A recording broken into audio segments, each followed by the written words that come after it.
నమస్తే మెట్రో ఉదయం న్యూస్ కి స్వాగతం. డాక్టర్ బిఆర్ అంబేద్కర్ 135వ జయంతి వేడుకలు వరంగల్ జిల్లా గీసుకొండ మండలంలోని బొడ్డు చింతలపల్లి గ్రామంలో సర్పంచ్ పొగుల వనిత యుగేందర్ ఆధ్వర్యంలో ఘనంగా నిర్వహించారు. అంబేద్కర్ చిత్రపటానికి పూలమాలలు వేసి గౌరవాన్ని చాటారు. ఉప సర్పంచ్ నేరేళ్ల శైలజ, వార్డు సభ్యులు, కార్యదర్శి ముక్కెర ఆనంద్, గ్రామ ప్రముఖులు, యువకులు, గ్రామస్తులు పాల్గొన్నారు. అనంతరం సర్పంచ్ మాట్లాడుతూ బడుగు బలహీన వర్గాల ఆశాజ్యోతిగా నిలిచారని, వారి జీవితం ప్రపంచానికి ఆదర్శనమని కొనియాడారు. ఈ రోజు వారి జయంతిని జరుపుకోవడం చాలా సంతోషంగా ఉందన్నారు.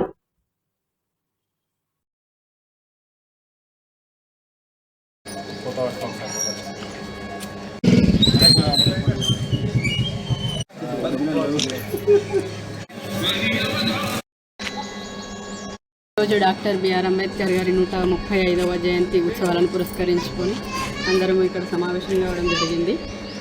డాక్టర్ బిఆర్ అంబేద్కర్ గారు 1950 జనవరి 26వ తారీఖున మన భారతదేశ రాజ్యాంగం అనేది రావడం జరిగింది. భారతదేశ రాజ్యాంగం రూపుదిద్దడానికి అంబేద్కర్ గారి కృషి చాలా కీలకం. దాదాపు భారత రాజ్యాంగం రాయడానికి 2 సంవత్సరాల 11 నెలల 18 రోజుల సమయం పట్టింది. అందుకే భారతదేశ రాజ్యాంగాన్ని పితామహుడిగా డాక్టర్ బిఆర్ అంబేద్కర్ గారిని చెప్పడం జరుగుతుంది. ముఖ్యంగా ఆయన ఘనత గురించి చెప్పాలంటే ప్రపంచంలోనే మేధావుల సంఘంలో లండన్ యూనివర్సిటీలో ఆయన సెలెక్ట్ కావడం జరిగింది మన భారతదేశం నుండి. అది మనకు చాలా గర్వకారణం అని చెప్పొచ్చు. ఈరోజు బడుగు బలహీన వర్గాల వారందరికీ కూడా భారత రాజ్యాంగంలో రిజర్వేషన్ అనేది కల్పించడం జరిగింది. అందరూ సమానంగా చూడడం, భారతదేశం ఏ విధంగా పరిపాలించబడాలి అనే అంశాలని రాజ్యాంగంలో ప్రస్తావించడం జరిగింది. ప్రస్తుతం మన గ్రామ పంచాయతీలో ఏదైనా నిర్ణయాలు తీసుకొని ఇంప్లిమెంటేషన్ చేస్తున్నాము అంటే దానికి కారణం కూడా భారత రాజ్యాంగం రూపొందించడం, అందులో కీలకమైన అంశాలని పొందుపరచడం జరిగింది. సో ఆ ఘనత డాక్టర్ బిఆర్ అంబేద్కర్ గారిది అని చెప్పడం జరుగుతుంది.